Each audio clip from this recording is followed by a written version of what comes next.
I realised that.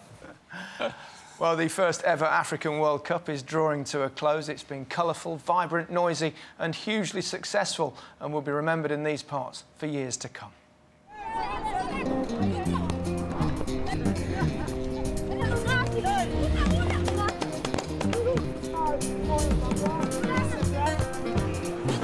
an incredible goal. It's a real chance for Shabalala. And the World Cup is alive to the sound of South African celebration. Green spilled it, and it's a nightmare moment for Rob Green. Walter Bessa, fabulous goal. Could be a chance. Oh, it's more than a chance. It's a goal. It's a goal for New Zealand. It's Suarez on the line, volleyball style. That's nice, isn't it? Their own chance to win it.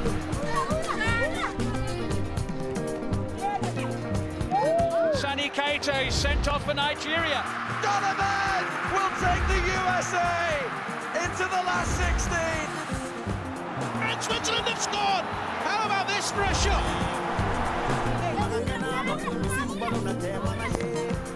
And Brazil celebrate all over the pitch. Oh, I do not believe it. What incredible drama here. Oh, that's a lovely goal by David Villa. That surely crossed the line. It's not been given. And Maradona's Argentina are out.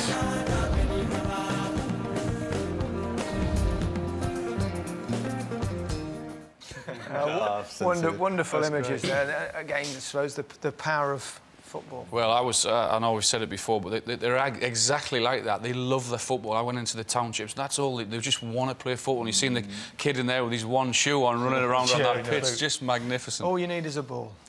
Well, that's it. And a trophy. Well, it's a part of football. The ability to bring people together is overwhelming. OK, well, those African youngsters we saw have clearly lived every moment of this World Cup. But can the World Cup make a difference to their lives?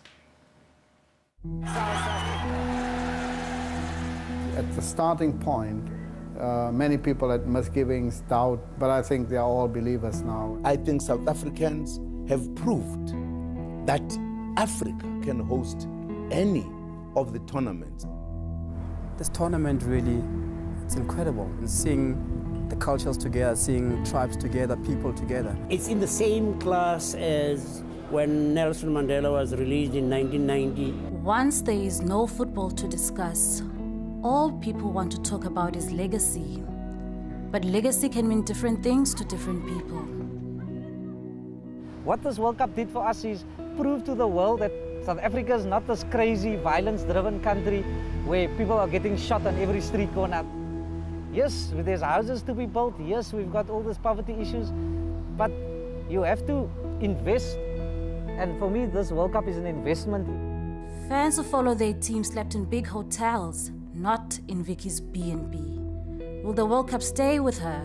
Some people, World Cup, they're not seeing any benefits. Someone who's unemployed, who's still living beyond poverty line. But it has given a lot of jobs to many people. Yes, not everybody is going to be able to benefit direct, but those who are benefiting, they're benefiting for the others as well. They say Afrikaners only care about rugby. Could Vickers and his readership love a sport with a round ball? The 95 Rugby World Cup was fantastic for this country. 2010 is so much more. Suddenly I see white kids talking soccer, having soccer heroes. Suddenly rugby is having a problem in marketing themselves. At the height of apartheid, Brian O'Connell fought for education, no matter what the color of skin. Could football teach the country a lesson? South Africa has proved to itself, more than to others, to itself, that it is capable of doing incredible things. Now we can, with great earnest, attack the problem of how do we build a viable nation. And if our government is really smart and leverages off this moment, I think within 10 years, we can build the kind of South Africa that will offer everybody a very good place to be. Comedian Kagiso is paid to make people laugh. Are the billions that have been spent a laughing matter? Well, let the World Cup be a party. Let's hope that the marketing value and the confidence value and the party value is 34 billion. To live in a country who can afford to spend 34 billion rand on a party, that's cool. Running a museum which documents apartheid, Bonita knows about the injustices of South African history. Would this World Cup be another? I was part of a group of people asking those very questions. I still carry some of that belief that resources could have been allocated to housing and so on, which is a big problem in South Africa. But I think what a slightly more generous perspective at the moment, seeing what South Africa has been able to achieve in this very short time. Zimbabwean journalist Farai listens to the voices of this continent. Could the noise of the vuvuzela be heard across the whole of Africa? I've spoken to people in DR Congo, people in Nigeria, people as far as Sierra Leone even. And they all feel this World Cup is happening in their backyard. The fact that it's in South Africa doesn't matter. It's happening in Africa. This World Cup is more about something to tell the grandchildren 20, 30 years from now. We had an African World Cup. For a month, people were able to throw that kind of caution to the wind. If that will continue, and I think that's the big question, that would be a wonderful legacy. We've got our own problems here, but this World Cup, I would say we kicked some butt. Our country is, 20-odd years old? How far we've come is absolutely mind-blowing. This Football World Cup lit the fire of national pride. We're now actually, I believe, on our first real start. The fans heading home will know the score of their match.